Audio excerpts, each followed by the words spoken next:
Hello everyone, এখন বাজে ৯টার মধ্যে আমরা দুজনে পুরো রেডি হয়ে গেছি এবং ঘর থেকে বেরোচ্ছি। কোথায় যাচ্ছি দেখতে হলে পুরো ভিডিওটা দেখো। বেরিয়ে পড়েছি। চলো, কোথায় তুমি তোলা? এই তো, চলো।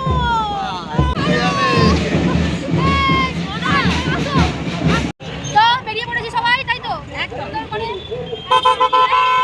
এই যে আমার বাচ্চা দেখো। তিনটে। আর একটা বাচ্চা অন্য গাড়িতে আছে, একটা বাচ্চা অন্য গাড়িতে আসছে। আর বড় বাচ্চাটা কোথায়? সুস্মিতাদির বড় বাচ্চাটা তাই নামো। ব্যাগ ধর, ধরছি। থেকে নেমে আমরা উঠে পড়েছিলাম বাসে আর সোজা এসে নামলাম জু, মানে আলিপুর জু যাচ্ছি আমরা। যেহেতু অনেকদিন ধরে ইচ্ছা ছিল বন্ধু বান্ধব মিলে একটু পিকনিক করার, আর সেভাবে সময় হয়ে উঠছিল না। আর বাচ্চাগুলো চাইছিলাম যে আমাদের বাচ্চাগুলো একটু ঘোরাফেরা করতে পারুক বা একটু খেলাধুলা করতে পারুক, এরকম একটা জায়গা দেখতে হবে। তো আমরা চলে গেছিলাম সেদিন জু। বিশাল পরিমাণে ভিড় ছিল, মানে পা রাখারও জায়গা হচ্ছিল না, এরকম দেখতেই পাচ্ছ প্রচুর ভিড় ছিল। তো যাই হোক, অনেকক্ষণ ধরে খোঁজার পর একটা ভালো জায়গা খুঁজে পেয়েছি আর আমরা বসে পড়েছি টিফিন করতে এখানে। সেদিন আমরা ভোর ভোর উঠে সবার জন্য টিফিন রেডি করে নিয়েছিলাম, যে যেমন পেরেছিলাম ওরকম টিফিন আমরা বানিয়েছিলাম। এরকম খাওয়া দাওয়া করতেও বেশ ভালো লাগে, তাই না?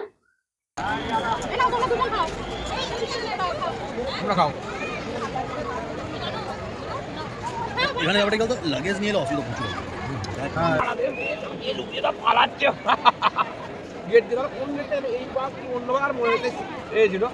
এবার আমি যখন ঘুরে যাবো তো ঘুরে ঘুরে দিয়ে যে বাঘে যে আতঙ্ক তো হ্যাঁ মরে গেছে তো লোকটা মরে গেল। লাফিয়ে যাবো যে বাঘ বেরিয়ে পড়েছে এবার চোর সবাই। আমাদের অভিজ্ঞতা একটা স্টোরি বলছিল, মনে আছে তো? অনেক বছর আগে একটা বাঘকে মালা পরাতে গিয়ে একটা ছেলে মারা গিয়েছিল। তো সেদিন আমাদের অভিজ্ঞতা ওখানেই ছিল। তো সেই ঘটনাটাই বলছিল, সেটা শুনেই আমরা বাঘ দেখতে চলে গেছি সোজা। ভেতর দিয়ে তোমরা যাবে পাখি ছাড়া থাকে। হ্যাঁ, ওই দিকটা বলো, চলো দেখি। কোন দিকে চিনি? চিনি না, মনে হচ্ছে দিকটা। মনে হচ্ছে বলে লাভ নেই, এটা গ্রে প্যারট। কি বলে রে? Grey parrot. হেভি কথা বলে। কথা বলে? হ্যাঁ, মানে এইখানে এই কথা বলবে না, কিন্তু মানে যারা বাড়িতে থাকে তারা যদি পোস্ট করে তারা ভালো কথা বলে, তাই তো? এই পাখিগুলো নাকি কথা বলে। যারা পোস্ট করে তারা কথা বলে। এখানে কি আর কথা বলবে? এরা কিছু কিছু আমাদের তো কেমন হাঁটতে পারো তুমি। আর এই যে দুজন ওখানে আছে, কি সব খাচ্ছে। আর এই একবার নুনু ওয়ার্ক করছে, খাওয়া দাওয়া খেয়েছে, তাই তো?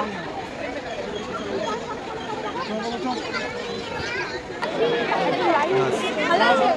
কালার ভালো লাগছে। লাইন দিয়ে বসে আছে বিশাল পাখি। ও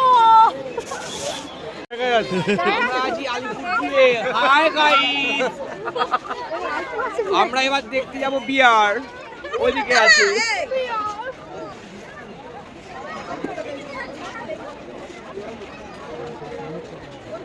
ভালো লাগে, বৃষ্টি হলে কিন্তু পুরো ম্যাচাকার হয়ে যেত, বুঝেছো? প্রকৃতিগুলো ভালো লাগে। কি গিরিকিটি?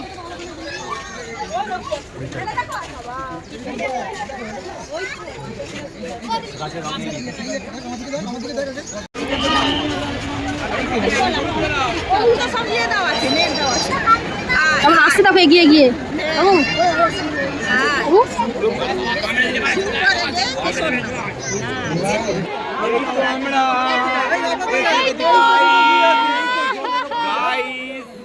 আমরা কুমির দেখছি, অনেক কিছু দেখার পর আমরা চলে যাচ্ছিলাম একটু জায়গা খুঁজতে, যেখানে আমরা বসে লাঞ্চটা শেষ করতে পারবো। তো একদমই খুঁজে পাওয়া যাচ্ছিল না জায়গা, কারণ প্রচণ্ড পরিমাণে সেদিন ভিড় ছিল। যাই হোক, একটু রাস্তার পাশেই আমরা আমাদের নিজের চাদর টাদর নিয়ে গেছিলাম, পেতে বসলাম।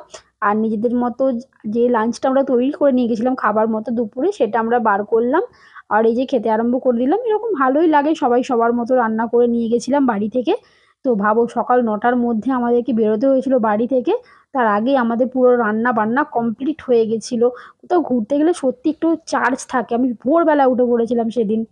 আমাদের মেন উদ্দেশ্য ছিল একটু আমাদের বাচ্চাগুলো যাতে খেলাধুলা করতে পারে, আর আমরাও যাতে বন্ধু বান্ধবরা মিশিয়ে বসে একটা আড্ডা মারতে পারি, আর অল্প কিছু খাওয়া দাওয়াও হয়ে যাবে সবাই একসঙ্গে।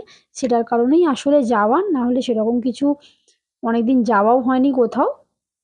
সেই কোন ছোটবেলায় একবার গেছিলাম জু, তারপর এই সেদিন গেলাম, মানে অনেক বছর পর প্রায়।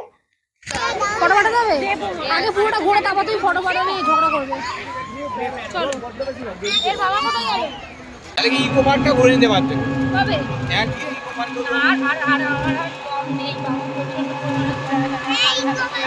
পুরো ঘোরা কমপ্লিট হয়ে গেল আমাদের আমরা বাড়ি এলাম মোটামুটি 5টা বাজলো বাড়ি ফিরতে চলো দেখা হবে আবার নেক্সট ভিডিও টাটা